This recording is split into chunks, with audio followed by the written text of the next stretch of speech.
What is up, gamers? FCast and Chill here.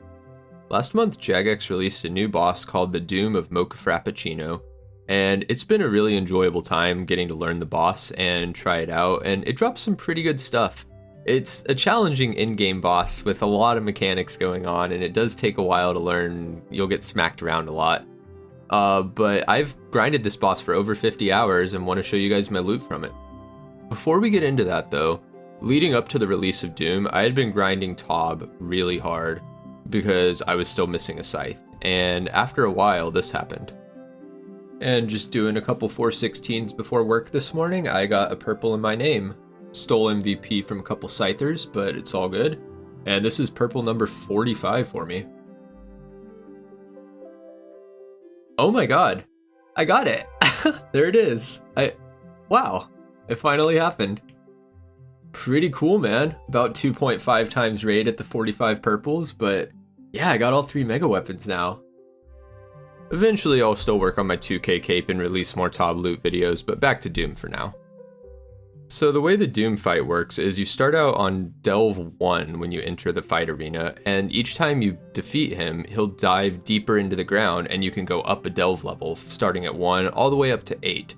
However, if you beat Delve 8, then you can just keep repeating 8 over and over again. So if you do 10, for example, that's just repeating 8 for 3 times. And the fight as you get deeper into the higher delves gets really, really hard. There's a lot of going on where you have to do, tick perfect prayer flicking over and over again, just switching your prayers back and forth. And there's a phase where he even summons these trees that you have to shoot down to create an orb that creates a safe path from one to another while he slams, and having to do that while flicking your prayers is pretty stressful, but over time you can get better at it. And it did take me a while. You could actually see here that I got smacked around a lot before I got this fight down.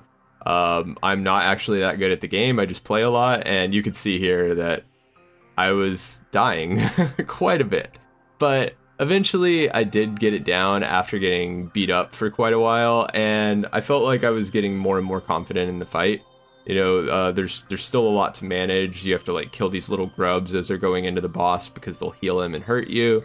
You have to make sure that you're dodging when these boulders get thrown in the air. They drop rubble on the ground, and then all these, prayer missiles come out that you have to pray against correctly. And there's just a lot going on, and if that's not enough, he turns into a fucking car later in the fight.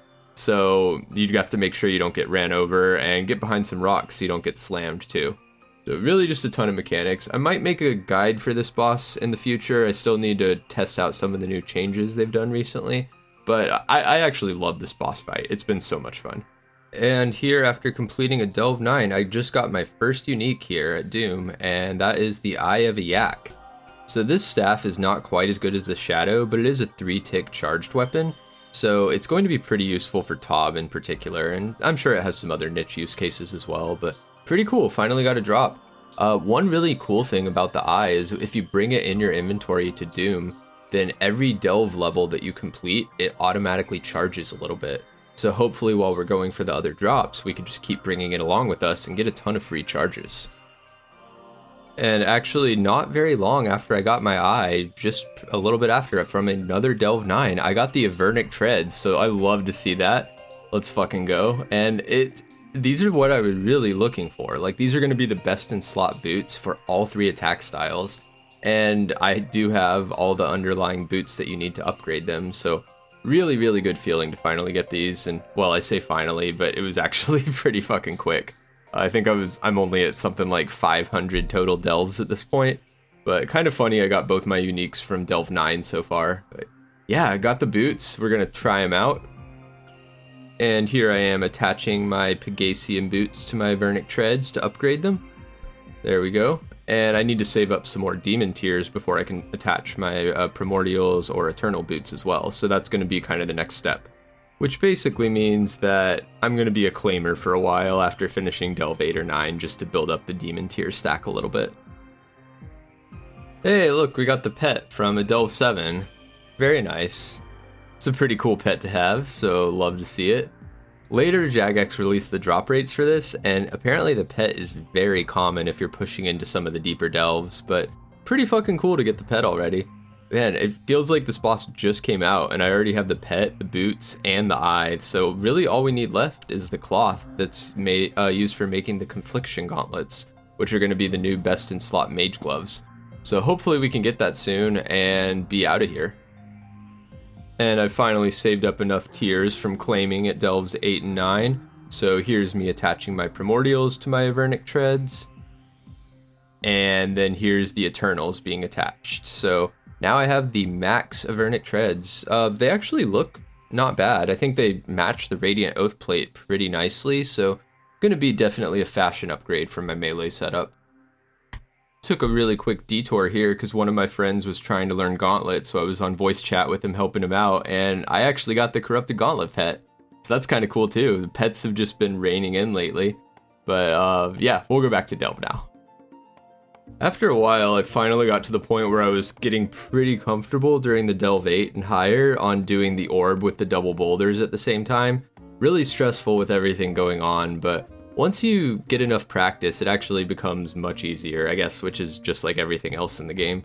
But you just got to make sure that you have a good clean orb path by shooting down the 2 trees, that you can follow it easily while the double boulders are going. And the thing about the double boulders during Delve 8 and higher is there's always going to be 2 of the same prayer in a row halfway through the flicking, and so that's a good time to move and make sure you're staying with the orb in that safety range.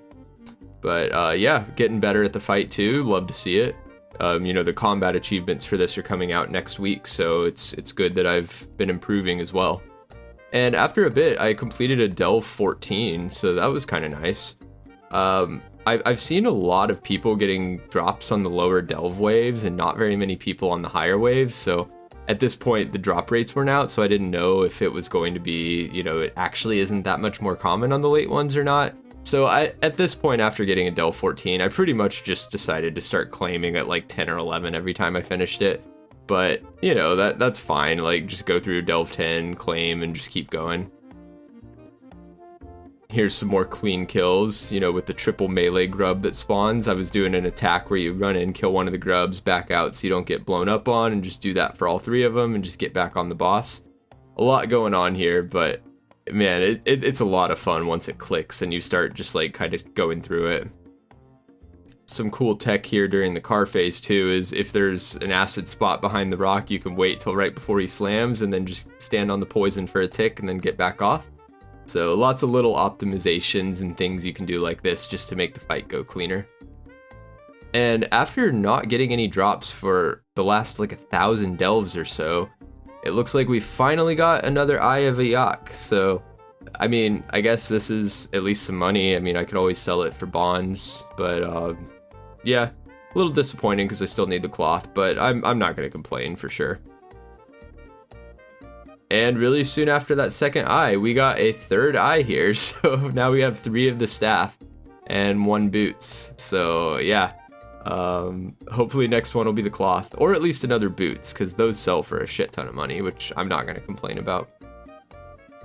And looks like we got pet number 2 here. So 2 Doom pets. I'm still going to claim it because I'm, got to have the second pet in the collection log. But pretty cool, I guess. It's just, yeah, this pet feels really common for people pushing into the later delves. And eye number 4, that's actually kind of comical. We got 3 eyes in a row now, so now we're at 4 of them. Hopefully we can get a different unique next time, we'll see. And there it is, finally got the I don't know how to pronounce it, the Mocha Frappuccino cloth, sure, whatever. Love to see it. We're gonna take that and upgrade our Tormented. Kind of sad because I had the Tormented kit and now it's not gonna be useful because the Confliction Gauntlets, you can't attach it to it, but hey, we got best in slot mage gloves now, best in slot boots, love to see it. And here is the final collection log that I was at when I ended up getting that cloth. So you could see that I had a bit over 2,200 total delves with over 400 kill count on the deeper delves. Here's also my stats here with my kills for each delve and my deaths. So yeah, you can see it took a while to learn with that death count, but man, that's a fun boss. I had a great time doing this. And here's the final loot tracker from Runelight. I will say though that the first couple days this boss was out, Runelight was not tracking the drops. So one of my eyes here is missing and the boots as well. I wasn't claiming very much though from those at the times, you know, during those first 2 days. So the standard loot is about what you see here. But overall, you know, we can, if you add in the boots and the other eye, like quite a lot of GP. You know, probably depending on the price of the uniques, because they've kind of crashed and the cloth isn't showing up as 75 mil there, but you know, it's ballpark like something like 500 mil or even more. So definitely not going to complain. You know, lots of costs in my death coffer, you know, with the 130 deaths or however many it was, that put a dent in my cash stack. But still, I mean, overall fun boss, decent loot. Outside of the uniques, loot kind of sucks, but yeah, really fun time. I really enjoyed this boss and I'm looking forward to the combat achievements coming out soon. And I did the math on the number of delves that it took me to get the cloth, and I ended up about 2 times rate, 2.1 times rate for the cloth when I got it. So I did go a bit dry, but nothing too crazy. You know, 2 times rate, I'll gladly take that on any grind after seeing how painful it is to go dry on some of the longer ones. But now that is it for Doom for now. I may be back with a guide before too long and some combat achievements. And in the meantime, now that I have Scythe, I am going to go back to Cox and we are going to finish up that 2k CM cape from Solos. So stay tuned for that. It's going to take me a while to finish up, but I'm going to go back to enjoying Cox like I always have. One more thing that I want to shout out before ending the video is some of my friends and I have actually made a new Iron Man clan within the game called Solo Haven. And so if you're interested in looking for a clan to just come hang out, it's going to be a mix of socializing and PVM. Only requirement to join is that you have to be an Iron Man. So yeah, feel free to join the Solo Haven clan chat in game as a guest, and we can invite you if you're interested. But anyway, thanks for watching, guys. I appreciate all the support, and we are going to be back soon with some Cox. So stay tuned.